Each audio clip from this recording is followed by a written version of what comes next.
Assalamualaikum warahmatullahi wabarakatuh. Alhamdulillahilladzi hadana ila Islam wa amara bil ta'ati madal ayyam wa nahana 'anil sayyi'ati wal hasad. Asyhadu an la ilaha illallah wahdahu la syarika lahu ملك الملك ذو الجلال والإكرام وأشهد أن سيدنا ومولانا محمدا عبده ورسوله هادي الأمة إلى دار السلام. اللهم صل وسلم وبارك على سيدنا محمد وعلى آله وصحبه الذين سبقهم بالحسنى فنادوا على الله. Amma ba'du.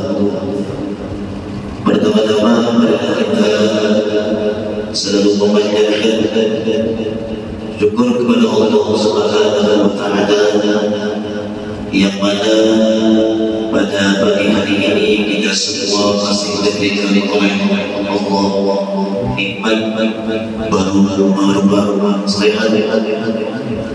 Mudah-mudahan apa yang kita kerjakan pada pagi hari ini Allah Subhanahu wa Ta'ala menerima amal ibadah kita, khususnya di bulan suci Ramadan ini, dan mudah-mudahan kita semua diselamatkan oleh Allah Subhanahu wa Ta'ala di dunia sampai akhirat.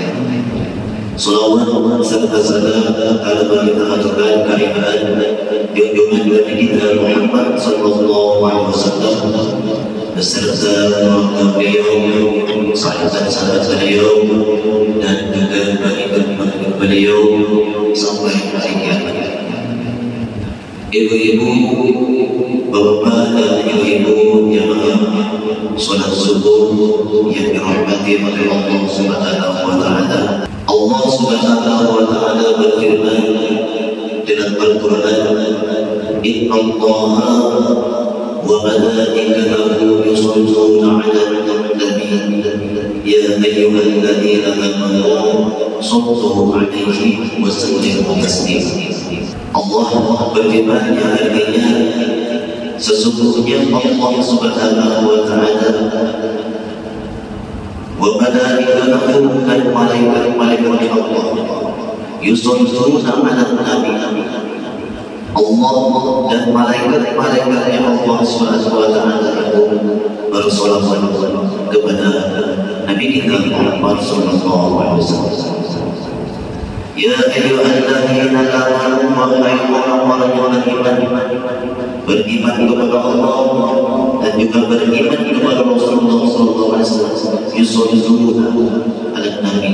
Kita juga diperintahkan oleh Allah Subhanahu wa Ta'ala dan Rasulnya untuk bersolawat kepada Nabi kita Muhammad sallallahu alaihi wasallam.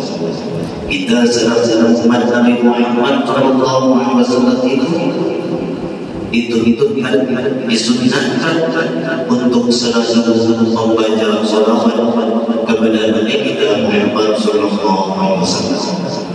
Lalu bagaimana hasil ketika kita membaca salawat kepada Rasulullah? Maka dosa-dosa kita diampuni oleh Allah Subhanahu wa Ta'ala. Jadi banyak Allah Subhanahu wa Ta'ala mengampuni dosa-dosa kita sebagai amanah. Bisa juga dosa kita diampuni oleh Allah melalui sembahyang di Allah. Bisa juga dosa-dosa kita diampuni oleh Allah Subhanahu wa Ta'ala melalui membaca Al-Quran. Bisa juga dosa-dosa kita bisa diampuni oleh Allah melalui istighfar. Bisa juga dosa-dosa kita ini diampuni oleh Allah melalui tasbih dan lain sebagainya. Apapun yang kita amalkan di dunia ini, mudah-mudahan Allah Subhanahu wa Ta'ala mengampuni dosa-dosa kita. Karena dosa kita ini sangat banyak. sangat banyak. Kalau dihitung-hitung amal ibadah kita yang baik ini hampir tidak cukup untuk menebus dosa-dosa. Makanya Allah Subhanahu wa Ta'ala itu memberikan Allah Subhanahu wa Ta'ala yaitu mata. Mata itu adalah salah satu nikmat yang Allah berikan kepada kita. Dan kita wajib mensyukuri atas nikmat yang Allah berikan kepada kita. Dengan mata inilah Allah Subhanahu wa Ta'ala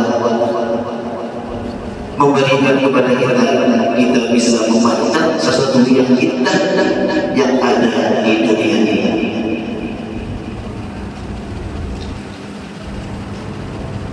Karena dalam Al-Quran, wa in ta'budu bi'Allahi la tuhsuha. Jadi Allah Subhanahu wa Ta'ala itu banyak sekali memberikan nikmat kepada kita. Tidak bisa dihitung saking banyak. Dari ujung rambut sampai ujung kaki ini, selain daripada itu banyak nikmat. Jadi kita wajib bersyukur kepada Allah Subhanahu wa Ta'ala. Selain daripada itu, Rasulullah SAW bersabda, Rasulullah, man aktsara min as-salati 'alayya fi hayatihi amara Allah Ta'ala jami'a makhluqatihi ay yastaghfirullah ba'da mautih. Kata Rasul, barang siapa orang itu memperbanyak membaca salawat atas Nabi fi hayati semasa hidupnya. Semasa hidup kita selalu membaca salawat kepada Rasulullah SAW. Amar Allah Ta'ala jami'a makhluqatihi. Allah itu memerintahkan seluruh ciptaan Allah Subhanahu wa Ta'ala yang ada di atas bumi ini untuk memintakan ampun kepada orang yang sedang membaca salawat dan setelah kita wafat atau setelah kita meninggal dunia.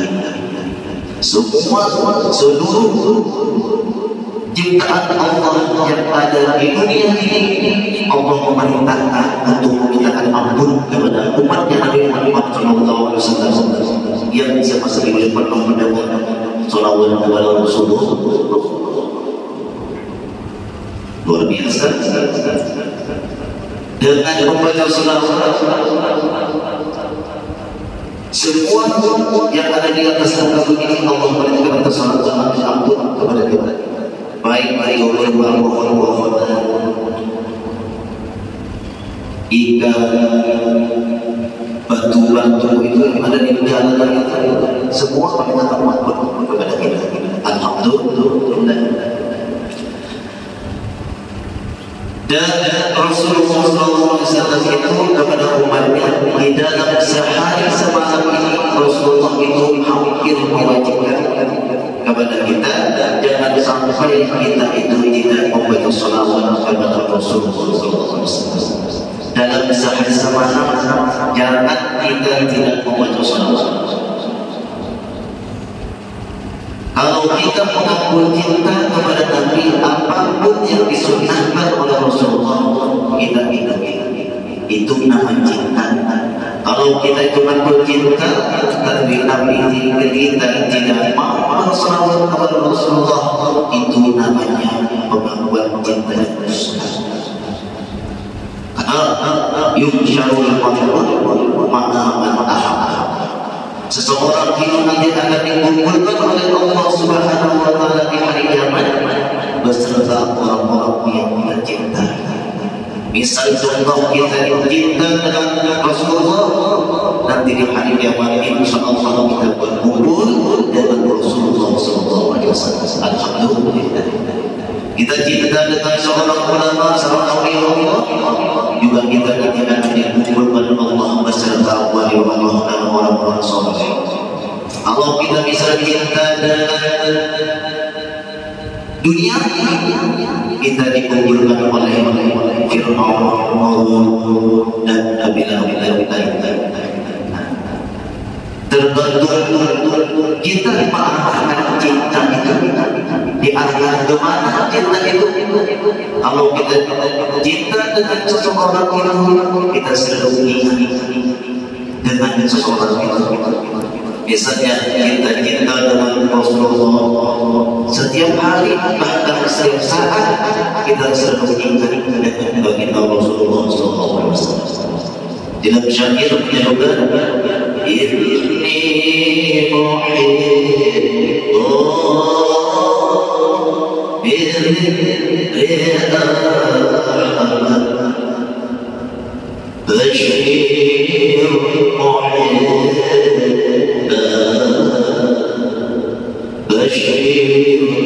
muhibba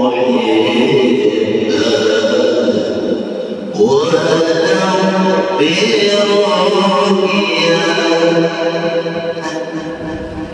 orang yang cinta dengan Rasulullah selalu dengan baginda Rasulullah SAW. Dengan ingat ini, insyaallah kita berkumpul dengan beliau nanti syukur Allah Subhanahu wa ta'ala. Oleh karena itu, dalam syair lainnya, subhanallah Mantiqukum izzul dzikir. Maksudnya Allah Subhanahu wa ta'ala, orang-orang yang selalu ingat dengan Allah, dengan Rasulullah.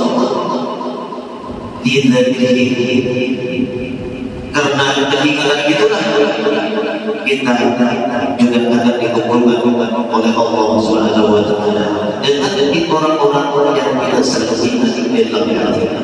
Makanya kita jangan sampai ketika kita itu di rumah, di mana saja, selalu diperintahkan untuk selalu bersalawat kepada Rasulullah SAW. Bahkan salawat itu kata Rasulullah, salawat itu ketika kita banyak salawat, tunjukkan Allah menjauhkan. Itu akan memadamkan kemarahan Allah Subhanahu wa ta'ala. Jadi Allah itu tidak akan marah kepada umat Nabi Muhammad itu selagi umat Nabi Muhammad itu selalu memperbanyak kepada salawat kepada baginda Rasulullah. Salawat itu gampang, sallallahu alaihi wasallam. Bahkan banyak fadilat-fadilat selain daripada itu, ada yang namanya itu salawat syajarah atau nombor. Syajarah itu pohon, nombor itu kuat. Artinya pohon kuat. Itu ada juga salawat. Barang siapa yang mengamalkan salawat ini, maka orang itu tidak akan putus daripada umat. Kalau kita itu misalnya tidak pernah kalau kita itu ingin tidak putus dalam waktu banyak pada salawatnya Allahumma sholli ala sayyidina Muhammad wa ala ali sayyidina Muhammad. Berapa kali itu? Baca 400 kali sesudah sholat isya. Ini tidak sembarangan salawat itu. Kalau kita ingin banyak uang, banyak umat salawat Allahumma sholli ala sayyidina Muhammad wa ala ali sayyidina Muhammad. Habis sholat isya 400 kali khususnya yaitu kepada Habib sedang bin Syekh Abu Bakar bin Sa'di. Ini yang mempunyai amal yang bagi jasa Habib Sadar bin Syekh Abu Bakar bin Sa'di. Orang yang beramal ini insyaallah banyak sudah orang itu membuktikan ini fadilah daripada salawat itu. Makanya kalau kita mengaku umat Nabi Muhammad, malas membaca salawat itu bukan tidak diakui sebagai umat Nabi Muhammad SAW. Ketika kita berdoa meminta kepada Allah, tidak diawali dan tidak diakhiri dengan doa, maka doa itu tidak langsung sampai kepada Allah. Masih tergantung di atas langit dan bumi. Makanya orang-orang ketika guru membaca Allahumma sholli ala sayyidina Muhammad wa ala ali sayyidina Allahumma fi dunya ya akhiri wa sallallahu ala sayyidina dengan adanya selawat itu amal ibadah baik yang fardu maupun yang sunnah itu yang menyampaikan kepada Allah Subhanahu wa taala. Supaya kalau tidak ada selawatnya tidak sah. Jadi penting selawat ini. Jangan sampai kita itu malas berselawat kepada Rasul. Itu penting. Dan di antaranya orang yang banyak selawat itu akan menyembuhkan semua penyakit yang ada di dalam diri itu, baik penyakit dia sombong dan lain sebagainya. Itu diobati dengan selawat. Dia bersyakir mengatakan فَالْمَرْءُ فِيهِ الشِّفَاءُ صَلَّى عَلَيْهِ مَوْلَانَا صَلَّى عَلَيْهِ مَوْلَانَا. Ketika kita memuji Rasulullah, di dalamnya memuji Rasulullah syifa, itu ada obat yang kita tahu obat itu. Tentu yang kita diobati adalah obat hati kita, supaya hati kita bersih daripada dosa-dosa yang kita lakukan selama hidup ini. Insya Allah kalau kita selamanya bersolawat semasa hidup kita ini, insya Allah membuktikan akan tenang dan lain sebagainya. Kalau kita ingin tenang, banyak membaca sholat. Kalau kita stres, banyak membaca sholat. Semua disebut dengan berkat sholawat kepada Rasulullah SAW. Sekian yang bisa disampaikan, mudah-mudahan bermanfaat dan mudah-mudahan kita semua yang hadir pada pagi hari ini, mudah-mudahan Allah Subhanahu wa taala mengabulkan hajat kita, baik hajat dunia maupun hajat akhirat. Dan mudah-mudahan terakhir dan mudah-mudahan kita semua dimatikan oleh Allah Subhanahu wa taala mati dalam keadaan husnul khotimah. Amin ya rabbal alamin. Sekian, assalamualaikum warahmatullahi wabarakatuh.